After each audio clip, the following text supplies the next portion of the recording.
운전을 하실 때 그 가장 먼저 연습을 좀 많이 하셔야 될 부분이기도 하고, 그 감을 파악을 하는데 시간이 많이 걸리는 부분이 이제 클러치를 어느 정도 뗐을 때 그 동력 전달이 되는지 그 부분에 대한 감을 익히시는 부분인데,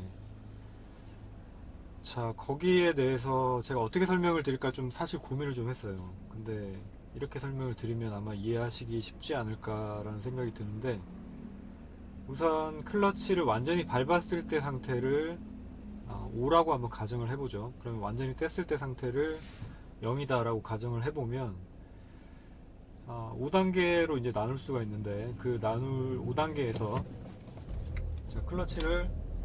클러치가 이제 동력 전달이 되는 부분까지, 자, 그러니까 완전히 밟아서 동력이 끊어진 상태에서 동력 전달이 되는 그 부분까지가 한 5에서 3 혹은 5에서 한 2 정도까지 된다 보시면 될 것 같아요. 자, 그러니까 이제 그게 비례제어적으로 움직이는 게 아니라는 거죠. 예를 들면은 5에서 4로 가면은 약간 동력이 전달이 되고, 또 4에서 3으로 가면 좀 더 전달이 되고, 이런 방식이 아니라 5에서 한 4 혹은 3 정도까지는 아예 동력이 전달이 안 되는 상태라는 거죠. 그러니까 차가 움직이지 않는 상태라는 얘기인데, 자, 그 상태까지, 그러니까 5에서 3 정도까지는 빨리 이렇게 떼시는 부분, 뭐랄까요, 빨리 떼는 그 요령을 습득을 하시는 게 중요한 부분입니다. 자, 왜냐하면 특히 이제 언덕 상황 같은 경우에서 차가 이제 경사로 이렇게 서 있으면, 자, 브레이크에서 발을 떼는 순간 차가 밀리게 되죠. 자, 그러면은 우리가 클러치에서 발을 떼서 동력 전달을 하는, 이제 클러치가 붙는 순간까지, 그 순간까지를 빨리 우리가 클러치 페달을 떼므로 인해서 맞춰야 되는데, 초보분들 같은 경우에 이제 그 감각이 별로 없기 때문에, 동력이 붙는 그 순간까지 감각이 별로 없기 때문에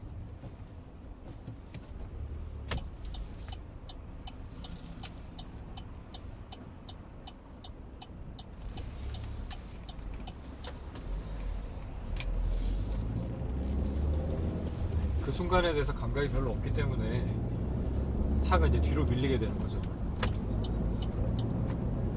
자, 그래서 평지에서 연습을 먼저 하실 때 아까 말씀드린 대로 클러치가 그 붙는 순간까지는 가급적이면 빨리 이렇게 떼서 딱 그 순간부터는 천천히 떼셔야 돼요. 아니면 그 순간부터 빨리 떼게 돼버리면 차가 막 울컥울컥 이렇게 하거나, 아니면 시동이 꺼져버리거나 하는 경우가 생길 수 있죠. 그래서 동력 전달이 되는 순간까지는 클러치를 빨리 떼시고, 그 부분에서는 예를 들면 한 2 정도라고 가정을 해보죠.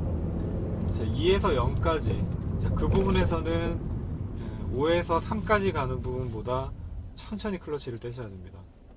그리고 그 2에서 0 부분까지 해서 이제 0에 가까워질수록, 그러니까 차가 이제 이렇게 힘을 조금 더 많이 받게 되는 그 순간부터 해서 이제 악셀을 이렇게 살 밟아 나가시면서 클러치를 완전히 떼시면 차가 부드럽게 나가게 되죠. 그래서 그 클러치를 떼는 그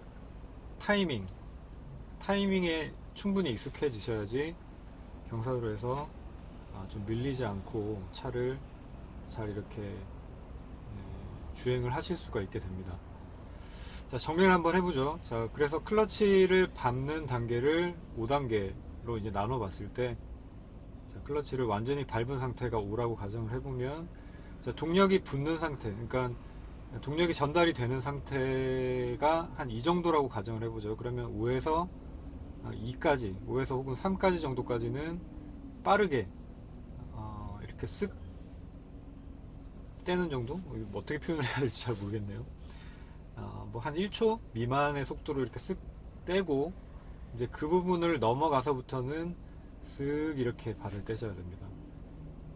제 지금 발 아래 설치되어 있는 카메라에 이렇게 찍히는 영상을 보시면 아마 그 부분이 잘 표현이 되지 않을까 싶은데, 그래서 동력이 붙기 전까지는 가급적 빨리 떼시는 게 좋고, 동력이 전달이 되는 그 순간부터는 페달을 약간 천천히 떼실 필요가 있다는 거죠. 그렇게 되면 경사각이 좀 심한 언덕이 아니고서는 거의 밀리지 않아요. 왜냐하면 밀리기 전에 이미 동력이 전달이 되기 때문이죠. 그래서 그 클러치 감각을 충분히 익히시는 게 중요한 부분이고요. 자, 그 다음에 이제 제가 주행을 할 부분에 있어서 아마 지금 오르막 정차 상황이 나오지 않을 것 같아서 이 부분은 나중에 또 제가 영상을 촬영하게 되면 실제로 어떻게 주행을 하는지를 출발하는지를 아마 보여드리게 될 텐데, 일단 간단하게 요령을 설명을 드리자면, 지금 여기가 오르막이라고 가정을 해보죠. 자, 그러면 지금 기어 중립 상태에서 사이드 브레이크를 당기시면 됩니다. 자, 그러면은 차가 오르막에서 딱 멈춰지게 되겠죠. 그래서 풋브레이크에서 발을 떼더라도 차가 밀리지 않는 상태가 되는 거죠. 자, 그 다음에 출발하는 상황이 온다 그러면은 클러치를 밟고 기어를 1단을 넣죠. 자, 그리고 이제 신호가 바뀌게 될 텐데, 자, 클러치를 아까 2단계로 떼시면 RPM이 약간 올라가게 돼요. 여기서 사이드 브레이크를 풀고 출발을 하시면 차가 전혀 밀리지 않습니다. 요즘 차들은 그 언덕 밀림 방지 장치라고 하네요. 뭐 그런 것들이 기능이 탑재돼서 나오는 차들이 많은 걸로 알고 있는데, 자, 그런 기능 전혀 없어도 차가 단 1cm도 밀리지 않고 출발할 수 있습니다. 자, 그 부분이 아마 수동 운전하시는 분들한테는 널리 알려져 있는 부분이 아닐까, 일단 저는 그렇게 생각을 하고 있어요. 자, 뭐 팁이라면 팁이고 너무 싱거운 팁일 수도 있고, 그렇죠. 그렇게 하시면 되겠습니다. 자, 그 언덕 출발 상황은 제가 나중에 또 이제 언덕을 만나게 되면 그때 또 자세하게 한번 설명을 드려보기로 하고, 지금은 그냥 일상주행을 한번 해보겠습니다. 제가 즐겨 사용하는 뭐 힐앤토나 그다음에 더블 클러치 뭐 이런 것들을 써서 주행을 한번 해보도록 할게요. 자, 제가 더블 클러치를 좀 많이 사용을 하는 상황이라면, 이제 과속 카메라가 나올 때, 과속 카메라에서 뭐 한 50m 정도 이렇게 떨어져 있는 상황이라던가, 이제 그런 부분에서 감속을 위해서 엔진 브레이크를 사용하기 위해서 더블 클러치를 사용해서 이제 기어를 내리는 뭐 그런 주행을 많이 하는 편인데, 자, 카메라가 나오면 제가 한번 보여드릴 수 있을 것 같은데, 제가 자주 다니는 길이기 때문에 카메라가 아마 이제 한 50m 앞 정도에 있지 않을까 싶은데,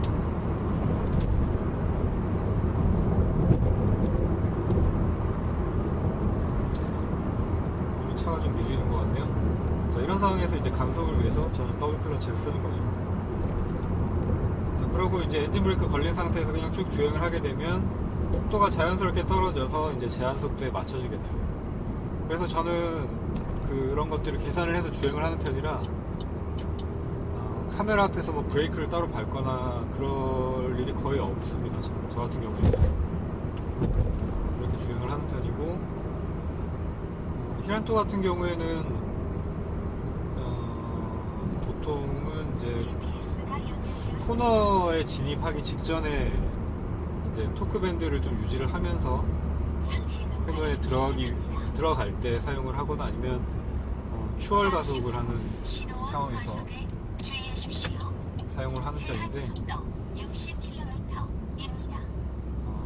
지금 같은 도로 상황에서는 아마 힐앤토를 사용할 일이 잘 없지 싶어요. 코너 진입할 일이 아마 제 목적지까지는 한 번 정도 있을 것 같은데, 그 앞에서는 반드시 신호가 걸릴 거거든요. 그래서 아마 사용할 일이 없을 것 같고, 네, 자, 지금도 제가 이제 기어 변속할 때 이걸 보시면 아까 말씀드린 대로 한 5에서 3 정도까지는 빨리 떼고, 그 다음에 한 2에서 0까지 동력이 전달이 되는 그 부분에서는 약간 천천히 떼죠, 클러치를. 빨리 떼버리지 않고. 자, 그렇게 해야 이제 변속이 부드럽게 된답니다. 자, 그리고 방금도 이제 더블 클러치를 사용을 했는데, 자, 이런 경우는 이제 왜 제가 더블 클러치를 사용을 했냐면, RPM이 너무 낮게 가기 때문에 토크가 뭐 아이들링 약간 넘어서면서부터 많이 나오는 그런 터보 차들이나 디젤 같은 경우에는 사실 이럴 때 그냥 악셀만 좀 더 밟아주면 상관이 없지만, 이제 자연흡기에다 휘발유 엔진 같은 경우에는 그 저 RPM에서는 토크가 좀 낮은 편이라 차가 가속이 잘 안 돼요. 그래서 앞차랑 좀 멀어질 때 가속 페달만 밟아서는 가속이 잘 안 되니까 간격이 너무 멀어지게 되죠. 그래서 가속을 하고 싶을 때 그때는 이제 RPM을 띄워주면서 기어를 한 단 정도 내려주면 가속이 되는 거죠. 네. 가속을 하기 위해서 제가 이제 더블 클러치를 사용을 한 상황이다 보시면 되겠습니다.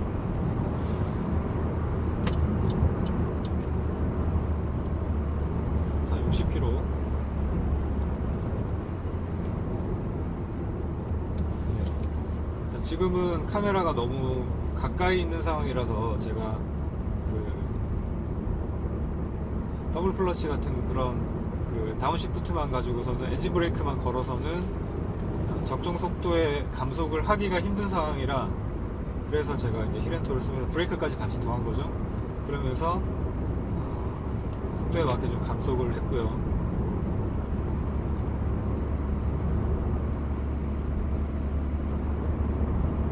이렇게 저는 굉장히 힐앤토를 좀 많이 사용을 하는 편입니다. 처음에는 연습을 하기 위해서 좀 많이 사용을 하다가 보니까 이게 습관처럼 돼서 거의 그냥 브레이크를 밟아야 될 때, 그러니까 정차하는 상황이 아니고 주행을 하다 속도를 줄이거나 좀 약간 급하게 속도를 줄여야 되거나 할 경우에는 거의 힐앤토를 많이 사용하게 됐어요. 제 주행 습관 같은 거라고 보시면 됩니다. 전혀 꼭 이렇게 운전을 하실 필요는 없는데 제가 좀 약간 특이하다 보시면 됩니다. 자, 지금 앞에 차들이 좀 많이 지금 정체가 돼 있는 상황이죠. 지금 도로 설계가 약간 잘못된 것 같은 부분인데, 실선 부분에서는 이제 원래라면 이제 차선 변경을 할 수가 없죠.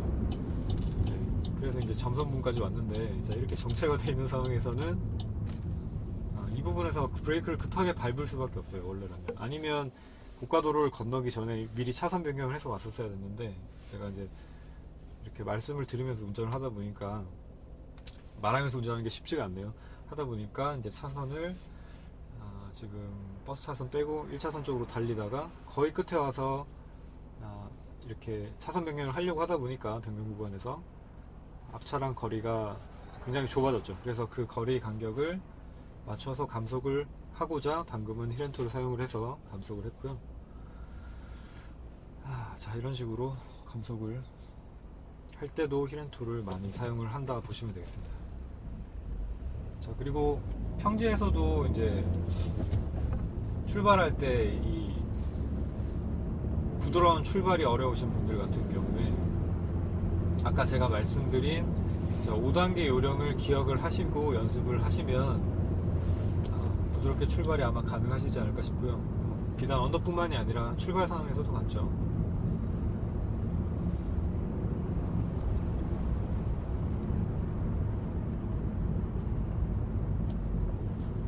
자, 그리고 이제 이런 상황에서는 저는 차가 지금 한 20km, 한 25km 정도 미만이라 보시면 될 것 같은데, 이런 상황에서는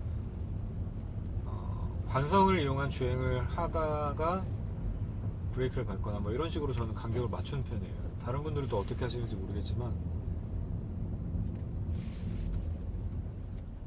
천천히 주행을 하면서 기어를 빼고 중립에 있어도 차가 완전히 멈추지 않으면 가던 관성이 있으니까 차가 움직이게 되죠. 그래서 그 관성을 이용해서, 자, 여기서 지금 기어를 빼도 이렇게 차가 움직이는 거죠. 이 상황에서 다시 2단을 놓고 차에 가속력을 좀 붙여주고, 그 다음에 다시 중립을 빼면 그 가던 속도를 유지를 어느 정도 하면서 이렇게 관성으로 굴러가게 됩니다. 자, 지금은 기어 중립 상태에서 제가 가속 페달을 밟고 있지 않아요.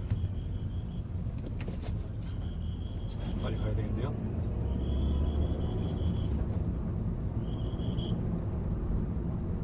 자, 여기서 감속할 때 엔진 브레이크 써서 감속을 지금처럼 했습니다. 자, 서서히 정차를 하면서 클러치를 밟고 기어를 빼주고, 자, 다시 출발할 때 1단 놓고, 지금은 거의 이제 멈춘 상태이기 때문에 1단으로 다시 출발을 하는 거고요. 자, 디젤 자동차들 같은 경우에는 뭐 오르막이 아니면 거의 아마 승용 디젤도 2단으로 출발이 가능하지 않을까 싶은데, 뭐 토크가 워낙에 좋다 보니까 제가 승용 디젤을 몰아보지는 않았지만 일반 포터 같은 그런 트럭들을 몰았을 때는 뭐 2단 출발 굉장히 무난하다는 느낌 받았습니다. 뭐 차가 덜덜거리거나 그런 느낌도 별로 없었고요. 근데 휘발유 같은 경우에는 2단 출발은 불가능해요. 굉장히 토크가 높은 고출력 차량이 아니고서는, 고출력 그 수동 차량이 아니고서는 아마 불가능한 걸로 알고 있습니다. 그게 아니면 RPM을 굉장히 띄우고 출발을 해야 될 거고요. 그러면 미션에 무리가 많이 가겠죠.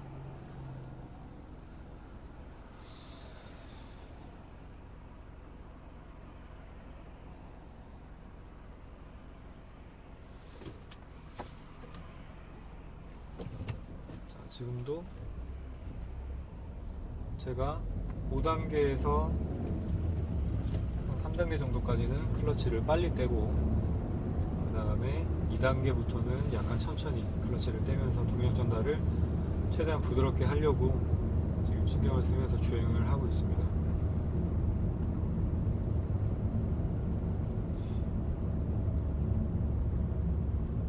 자, 지금 저는 운전을 할 때 또 중요한 부분이 이제 멀리 신호를 보면서 교통 흐름을 보시는 게 중요한데, 자, 앞차만 보지 마시고요. 앞차만 보면 브레이크를 급하게 밟거나 또 악셀을 급하게 밟아서 출발을 해야 되거나 이런 상황들이 발생할 수 있으니까 멀리 신호를 보고 또 그 앞쪽에 있는 차들을 이렇게 보면서 여러 가지 좌우 이렇게 살펴보시면서 도로 흐름에 따라서 차가 이제 멈출 것 같다, 신호 받아서 멈출 것 같다라는 상황이 들면 아까처럼 관성 주행을 하면서 적절하게 속도를 컨트롤 하시면 되겠습니다.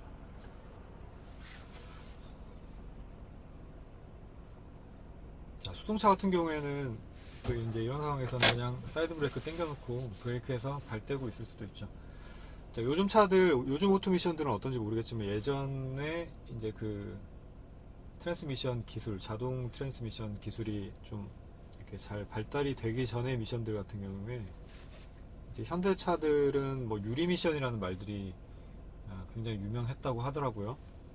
중립에 놓고 이제 D라인에, D레인지에 놓고 바로 악셀을 밟아버리면 미션이 나가버린다라는, 뭐 한 번에 나가진 않겠죠. 그렇지만 이제 그런 과정을 반복을 하다 보면 미션에 무리가 많이 가서 수명이 엄청 짧아진다라고 제가 들었던 것 같습니다. 구조상 뭐 어쩔 수 없는 거 아닌가 싶기도 한데, 뭐 어쨌든 그런 상황이네요.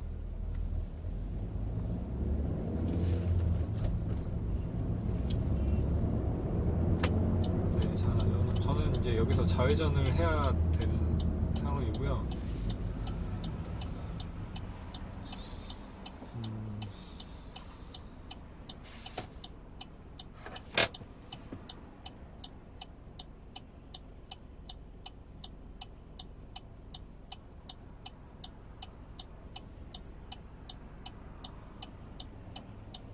그리고 이제 제가 늘상 다니는 길이니까 또 이제 코너링에 대해서도 간략하게 말씀을 드릴 부분이 있을 것 같아요. 일반적으로 지금처럼 정차에 있다가 코너가 얼마 지금 앞부분에 이렇게 멀지 않게 코너가 나오게 되는데, 벌써 나왔네요. 자, 1단으로 출발해서 이제 코너에 진입하게 될 때쯤에는 2단으로 가게 될 텐데, 자, 여기서 속도를 원래는 살짝 줄이시면서 코너에 진입해서 속도를 일정하게 유지를 하고, 자, 코너 끝부분에서 악셀을 밟아서 가속을 하시면 됩니다.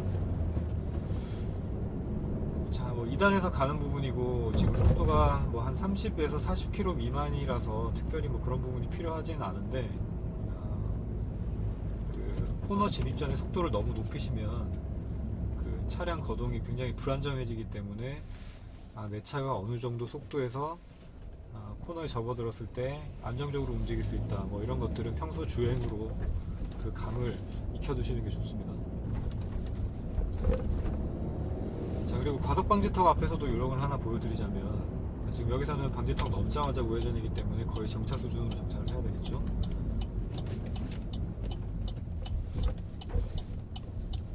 방지턱에 저 같은 경우에는 브레이크를 밟은 상태로 넘지 않습니다. 자, 미리 브레이크를 밟아서 속도를 좀 줄여놓고,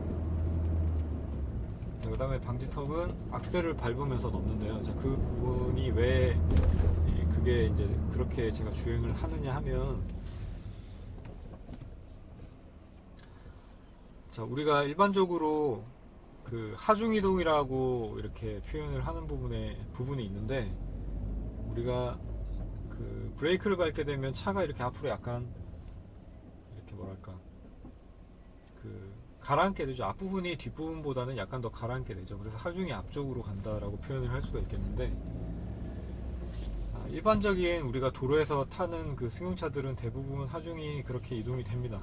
뒷부분이 약간 가벼워지고 그다음에 앞부분에 하중을 많이 받게 되죠. 그렇게 하중이 앞쪽으로 가라앉게 되고, 자, 그렇기 때문에 우리가 방지턱에서 그 브레이크를 밟게 되면 하중이 앞쪽으로 쏠리게 되고 차가 앞부분이 가라앉게 되죠. 자, 그래서 방지턱에 넘게 될 때 부드럽게 넘기가 힘들게 됩니다.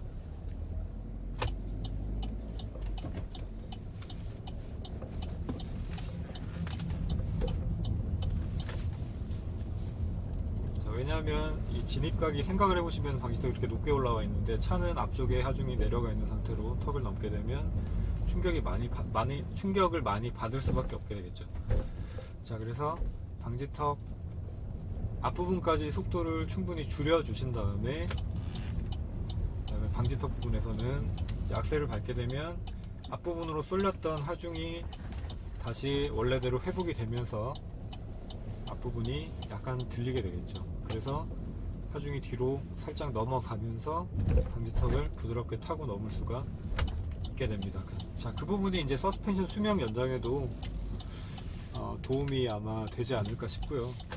무엇보다도 승차감, 지금 제가 타고 있는 이 아베오 같은 경우에는 승차감이 좀 많이 딱딱한 편인데, 그나마 이 딱딱한 승차감을 약간 완화시켜 줄 수 있는 그런 방법이라고 말씀을 드릴 수 있을 것 같아요. 자, 그래서 또 방지턱이 하나 더 나오는데, 뭐 속도 줄일 필요도 사실 없지만 거의 한 10km 정도까지 줄였다가 악셀을 밟으면서 이렇게 넘으면 이 높은 방지턱도 부드럽게 넘을 수 있다라는 나름 저만의 팁이다 라고 말씀을 드릴 수가 있을 것 같습니다. 자, 저는 이제 목적지 다 왔기 때문에 오늘 해설은 자, 요 정도까지 하는 걸로 일단 하겠고요. 제가 뭐 운전을 하면서 지금 말을 하다 보니까 너무 지금 정신이 없는 상황이라 무슨 말을 어떻게 했는지도 잘 기억이 안 나는데, 다음에 제가 이 영상 모니터 해본 다음에